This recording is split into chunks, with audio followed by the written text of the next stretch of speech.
Are you a woman executive, entrepreneur, or maybe a politician who has broken through the glass ceiling? Good for you. And thanks for being a role model for women and girls everywhere. Because we know that in North America, only 7% of women occupy the C-suite in the US. And in Canada, it's less than 4%.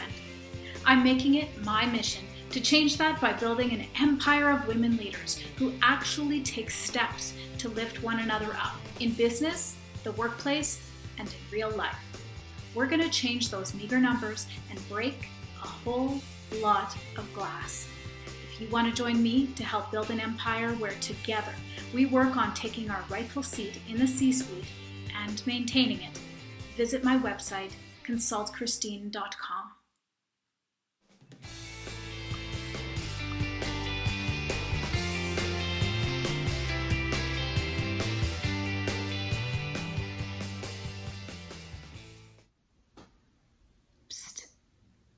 Are you faking it? Do you ever wonder if people are eventually going to find out what you don't know and realize that you actually shouldn't have gotten the promotion, that you shouldn't have been given the job? Are you stressed out that someday it will be revealed that you lack the experience that everybody thinks you have and that you'll be exposed as a fraud? That's today's topic. It's called the expert, and it's a type of imposter syndrome. This is the fourth in a series on imposter syndrome. Imposter syndrome is a misalignment between what we feel on the outside and sometimes what might be a mask that we're putting on the outside. We use it in the workplace, we use it in social situations, and it can wreak real havoc on our personal and our professional lives if we don't get it under control. So today we're going to talk about the expert. The expert is a type of imposter syndrome, and I'm going to show you a few ways how you can combat this particular type to make sure that you feel the sense of freedom to be the leader that you really are on the inside. The expert.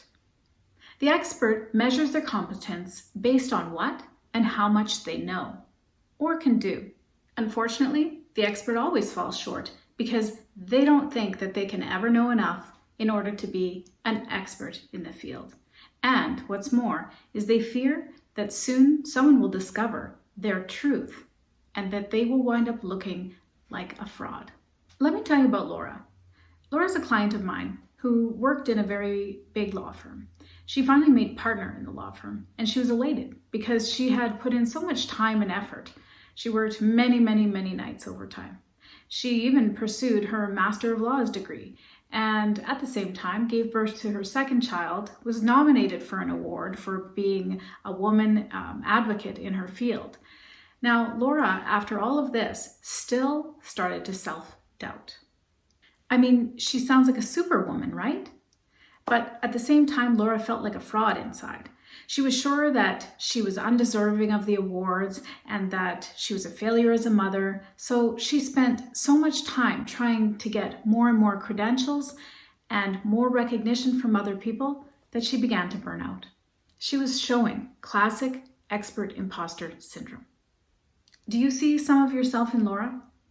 Ask yourself these questions, because maybe the expert imposter syndrome might describe you.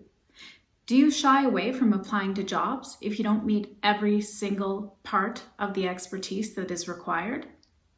Do you constantly seek out trainings and more certification because you think that you need to improve your skills in order to succeed? Even if you're in the role for some time, can you relate to feeling like you still don't know enough? Do you shudder or get uncomfortable when somebody calls you an expert? If you're feeling like this, take heart. Imposter syndrome is something that's very common. About 70% of people are going to experience it at some point in their life. I think it's probably a lot higher, in fact. My first suggestion is called just-in-time learning. It's similar to the supply chain management concept of just-in-time. Just-in-time, or JIT, is a concept used especially in the fast fashion industry. It allows them to be able to produce materials only when there is a demand. Obviously, it improves and increases the bottom line for many large companies like H&M, Zara, and Gap. So, just-in-time learning. What does it mean for the expert? The expert tends to sign up for all kinds of courses and really doesn't necessarily have a direction for why they are doing that.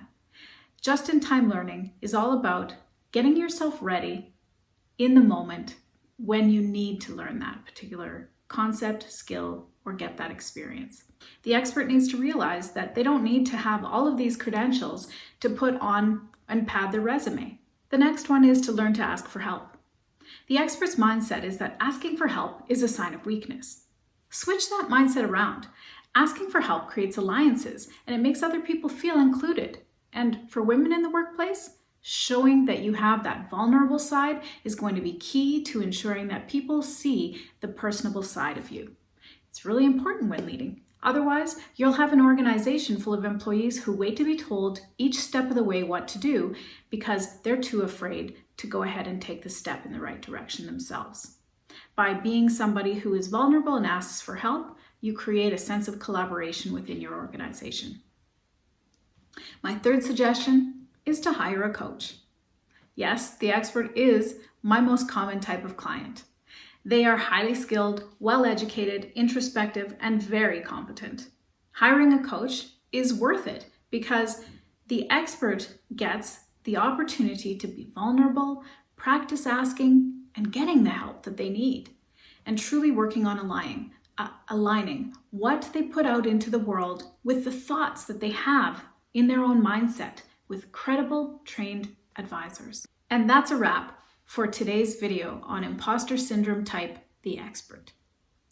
It's my goal to help as many women as I can earn and secure their rightful place in the C-suite. And if you've wondered what it would be like to work with a coach, let's set up a 30-minute call and see if I can help you.